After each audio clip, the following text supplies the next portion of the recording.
Clearly this general election, if nothing else, offers two distinct political offers, two different worldviews really, two different visions of the good life. You've got, on the one hand, Theresa May, xenophobe, racist, Home Secretary, and we had the racist van on the streets of Britain, cravens the powerful, only out there for the 1%, will never, ever, ever put more money in your pocket.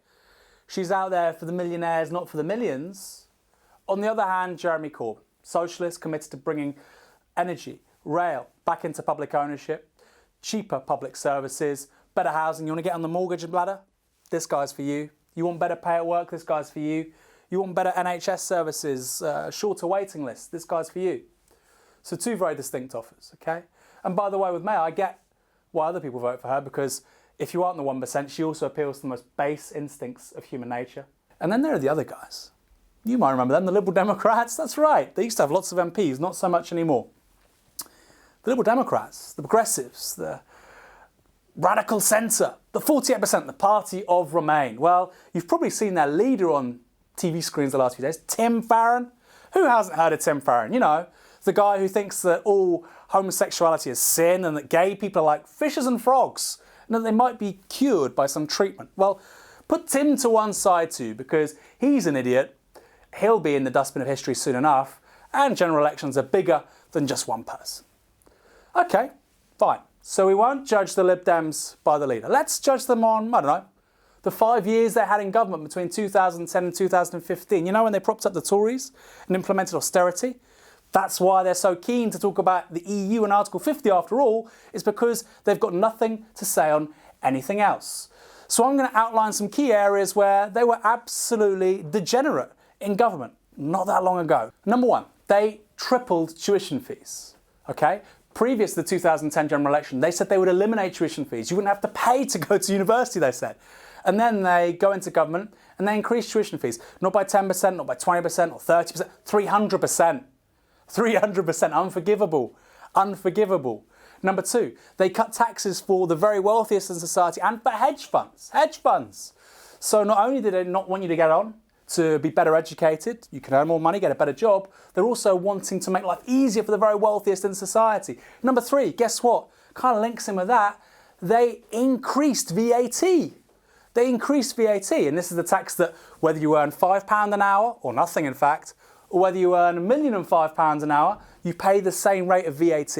It's the most regressive tax to increase. It hits the poorest the hardest. They voted for it to increase. Then they changed the electoral register. So basically, those registered to vote had a new system to engage with. About 1 million people were basically struck off the system. Voter disenfranchisement, effectively. Who gets disenfranchised? Well, it's the same people that are affected negatively by VAT going up. It's the poor, it's ethnic minorities, the most transient communities out there. So you tell me what's so woke about Nick Clegg and Tim Farron and Vince Cable when they're looking out for the rich, they're pissing on the poor, and they're increasing taxes for the millions and they're cutting taxes for the millionaires. Doesn't make much sense to me. Then there's the introduction of means testing for child benefit. Child benefit. They introduced means testing for child benefit. Now, I'm not going to go into the benefits of universalism, right? How good it is, how important it is. It builds consent for welfare systems, and actually, we know statistically, scientifically, it brings down inequality. It increases social mobility. They did something against that. They wanted means testing for child benefit, okay? So, voter disenfranchisement, means testing, cutting taxes for the rich, increasing taxes for the poor, but it doesn't stop there. It does not stop there. There was the bedroom tax. You remember that? That hit the poorest the hardest once more. They were there, nodding there like little Chinese cats. They were up for it. So you tell me what's so woke about the yellow Tories, because I'm still yet to hear anything that confirms that. Anything. Is there any surprise given all that? Given the fact they went down from 50-something MPs to 8 or 9, who cares? Still Lib Dems. Given they went down from like 6-point-something million votes to 2-point-something million votes. Is it any surprise that they were so craven to the Tories, that they were really yellow Tories, that they're now so eager to focus on 48%, the EU, Article 50?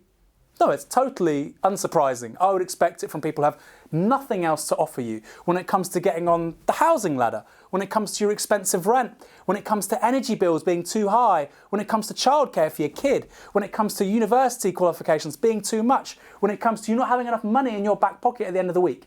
They've got nothing to offer on any of these things. So don't you dare call them progressive. They're anything but. They're Tories who say nice words and nice things but don't mean them, and they cross their fingers. And you know what? If you vote for them and they get enough seats and it's a hung parliament, they'll back a Conservative government just like they did in 2010. If you vote for them, I hold you responsible for that.